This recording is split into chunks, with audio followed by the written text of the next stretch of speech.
Making sure your media buyer is actually knowledgeable on interviews. Here's how. I made a video about recruitment and how to actually recruit for your agency a couple of weeks ago.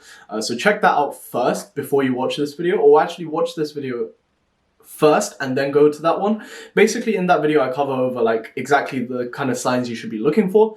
But today we're going to go into granular detail on how exactly to recruit a media buyer specifically and how to actually test their knowledge on the actual interview. So first of all, let me just be straight with you guys here. To test someone's knowledge on something, you need to first know it yourself. As an agency owner yourself, you should at least be able to explain in granular detail the actual concept of, how to actually run Facebook ads or Instagram ads or Google ads or the service that you deliver to your client. And then otherwise, you wouldn't be able to sell the service itself, or at least not be able to charge as much as you ideally would like to.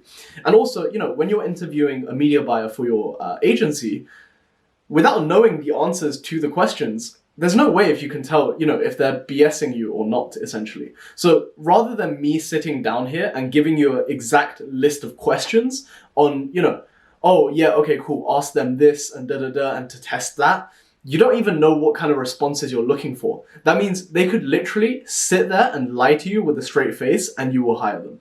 So it's literally that simple. So how do you actually get to know on a granular detail, the kind of knowledge that they have and assess whether it's actually a good fit for your agency? To be honest, it just comes with experience. If you interview 10 people for your media buyer position, then you will be able to get a good feel, of at least who of those are legit and who isn't. So, for example, with my current one, I didn't actually have to interview him that too tough, just because he was already vetted by an agency owner friend of mine as we co-signed him. So I was really fortunate. So my position is kind of different. But if I were to hire all over again, these are the kind of criteria I would look for. By the way, you know how I said Facebook ads, you have to kind of know it yourself? In next week, Monday's video, I'm going to be covering exactly how to actually learn Facebook ads and where you should go. I think people have tried to teach Facebook ads, but to be honest, with Facebook ads, there's actually so much you can know that you can't really teach it all in one video. And also, obviously, I don't know everything about it, but I'm going to be telling you exactly how to actually learn and like the kind of process you would need to take and the process I took personally to actually get to where I am at now in terms of my Facebook ads knowledge. So back to the video. Here are the signs you should be looking for when assessing their knowledge. Number one, read their case studies carefully and get them to talk over the strategy for their past clients.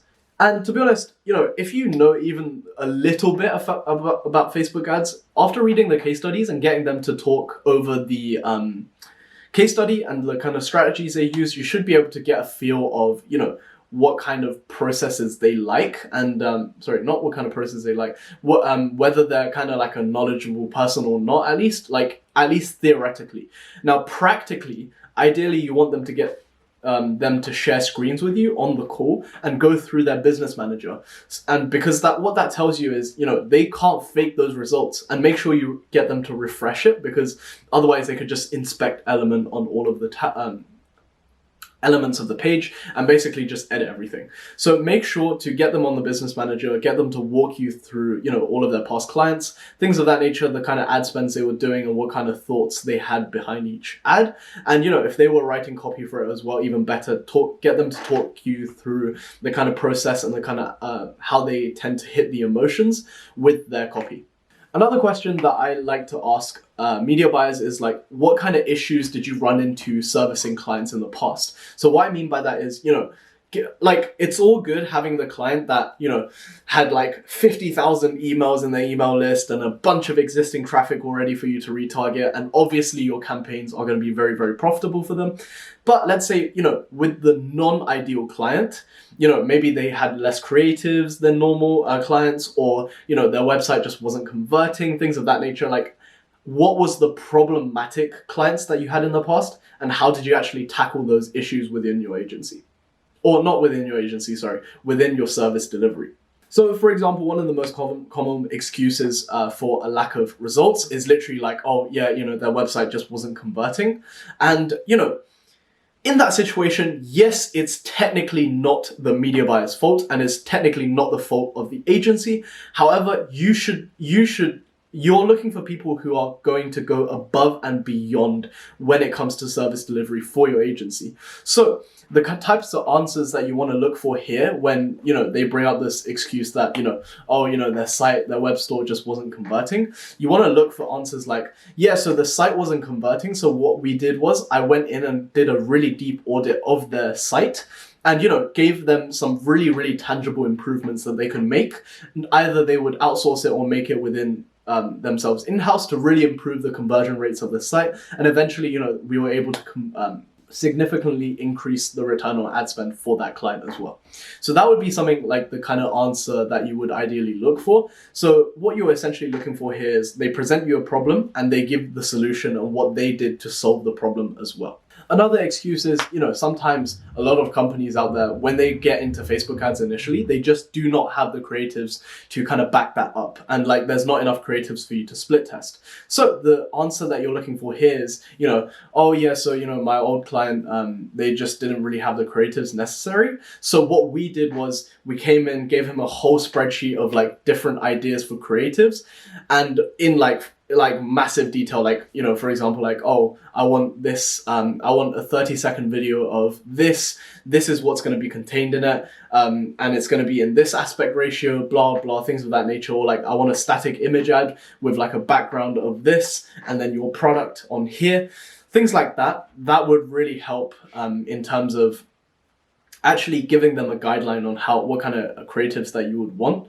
And then there's literally no excuse for you to not deliver the results, right? Because you literally gave them, okay, I want these creatives, now go make them for me and come back to me later. So that's the kind of solutions that you want people to bring, rather than just to give you an excuse of, well, they only gave us 5 images, So yeah, definitely those are the signs of a great media buyer. You want people that are willing to go above and beyond for your clients and your agency.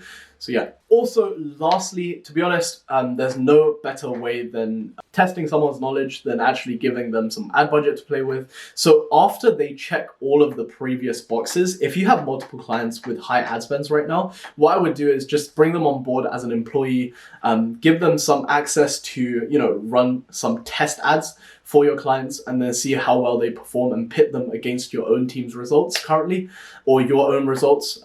So yeah, and then you can kind of evaluate whether, this person is a good fit, but only do this, and I cannot emphasize this enough, only do this if you're if you're 90% confident that this person is actually capable of service delivery. Then you would give them a small ad budget, and I'm talking minute ad budget to actually test with your current clients. Now, obviously, this is a risk because you're bringing someone external. So that's why all the contracts needs to be in place and get them to sign an NDA, things of that nature before they start any work on your current clients and accounts. So yeah, that's how to test a contractor's competence in terms of, whether they actually know what they're talking about.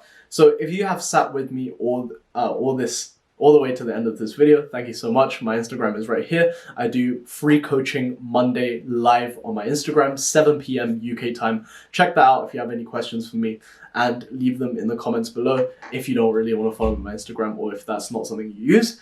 And other than that, have an amazing week, guys. Hope you're staying safe. Have a good week. Bye, guys.